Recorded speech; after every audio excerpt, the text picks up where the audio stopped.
So thank you for sitting with me today and participating in our vetting process that allows MSEA members and leaders to hear from you in your own words. Today's interview is just part of the candidate recommendation process that has also included your written responses to more than a dozen policy-related questions. Those completed questionnaires and this interview will be made available to members of the MSEA Endorsement Council and to delegates attending the MSEA Spring Representative Assembly. And we may post links of these materials on our website so that all members will have the ability to review your responses and participate in our very democratic process of endorsing a candidate for governor. But now it's time for you to express your views and address questions in your own words and directly to our members and leaders. So let's get started. All right, let's do it. First question, I'd like to give you an opportunity to make an opening statement and share with our members information about yourself, your running mate, your campaign, and why you want to be governor. Thank you. You know, I'm running for governor to get our state back to moving forward again. Just a few years ago that we were actually moving forward, and now we've got Hogan and we've got Trump, and we got to find a way to move to get rid of Hogan and to move forward even while Trump's still in office. My family has been involved in the fight for education equity in Maryland going back almost 80 years. My mom sued Western High School for girls when she was 12, so she could desegregate it when she was 15 in 1955. First class of black girls go all the way through. And my parents met as school teachers and as organizers at Harlem Park Junior High. They found out soon after Dad proposed 3 times, and Mom said yes the 3rd time in 1 week, that they wouldn't be able to stay in Maryland once they got married because it was illegal for both of them to get married in Maryland and to remain here as husband and wife. And so they shipped me back here every summer to be with my grandparents. Grandma was a social worker, Granddad was a probation officer, and it was through them that I came to understand the great potential for our state and the great power of the governor in our state to really get good things done. I'm running for governor for no other reason than to finish the work my mom started when she first sued Western High School as part of the drive for educational equity in our state.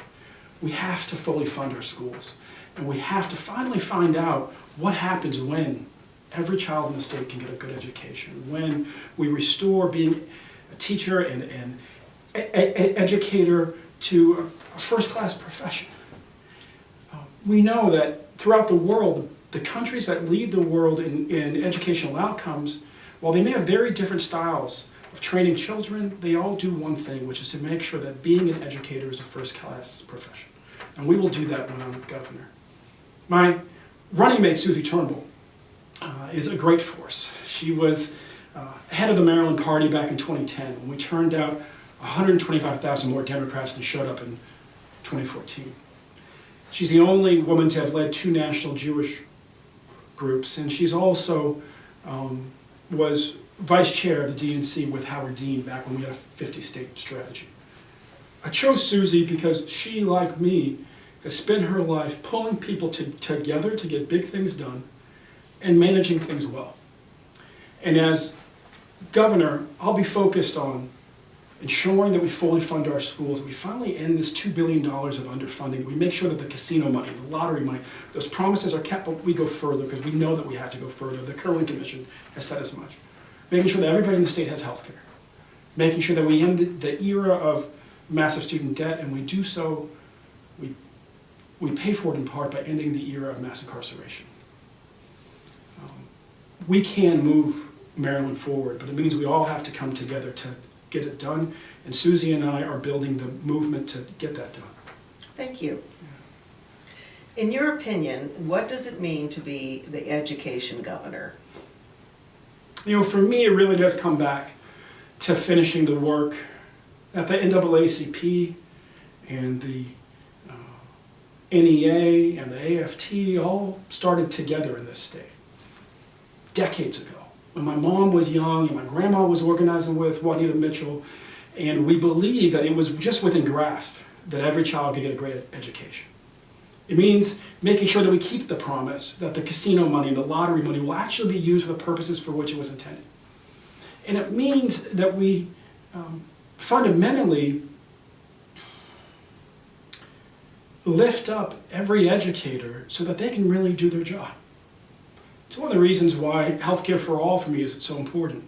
Because when every child's health needs are met, it's easier to teach them. When every family's mental health needs are met, it's easier to teach them. It definitely doesn't mean arming teachers, I'll tell you that. But it does mean making sure that we do have enough we do have enough school psychologists, and social workers, and counselors. It does mean that we're, as a state, dynamically connecting our public education system to our economy. As a proud uncle who just got his 19-year-old nephew out of his basement, I know it's easy in our state to feel like there's a shortage of good jobs for our kids. The secret, though, is that there's not a shortage of good jobs for our kids, there's a shortage of our kids that we've trained for the good jobs that we have. Here in Maryland, we import people from everywhere else for everything that we do. We've got to get to a place where we're preparing our young people, first and foremost, for the opportunities that exist here and turning our public schools, whether it's graduating from high school and going into a trade program or it's going into college, whether it's our public universities, ultimately our public educational system, from pre-K through 12, community colleges and universities, into the fattest pipeline of talent into every industry that we have. That's what it means to me to be the education governor. Education is fundamentally about how we empower our children to pursue their dreams today and how we empower our economy to be robust and growing tomorrow. Thank you. We have programs and stake out policy and political positions that are in the best interest of our members, our students, and our families. It puts us at the center of many matters and issues well beyond the education frame. With that in mind, how would you work with MSEA in setting your agenda and tackling big issues of common interest? I'll be counting on MSEA to work with me to build the movement across the state to get that first budget done.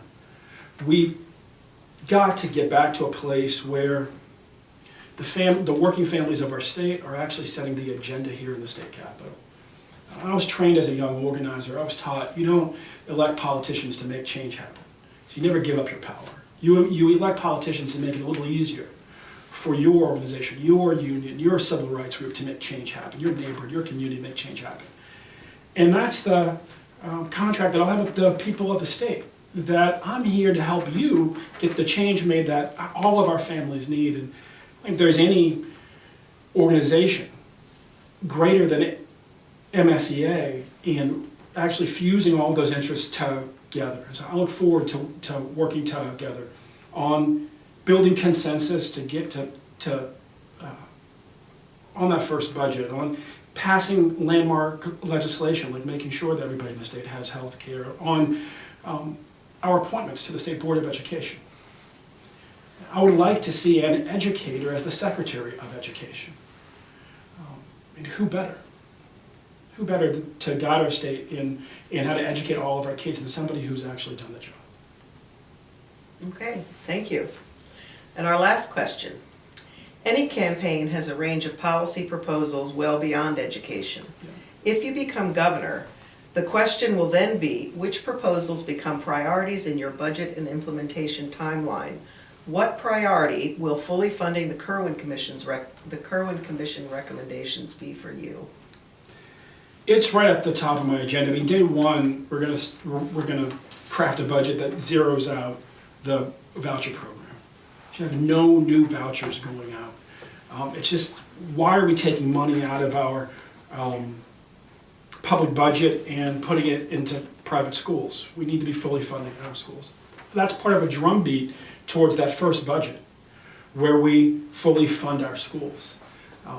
To me, fully funding means complying with the budget recommendations of the Kirwan Commission, and that means we have to find $2 billion. What I know is that in this state, the richest state in the richest country on the planet, we don't have so much of a money problem when it comes to education. We have a priority problem. You see it in our K through 12 budgets. You see it in the politics around public higher education.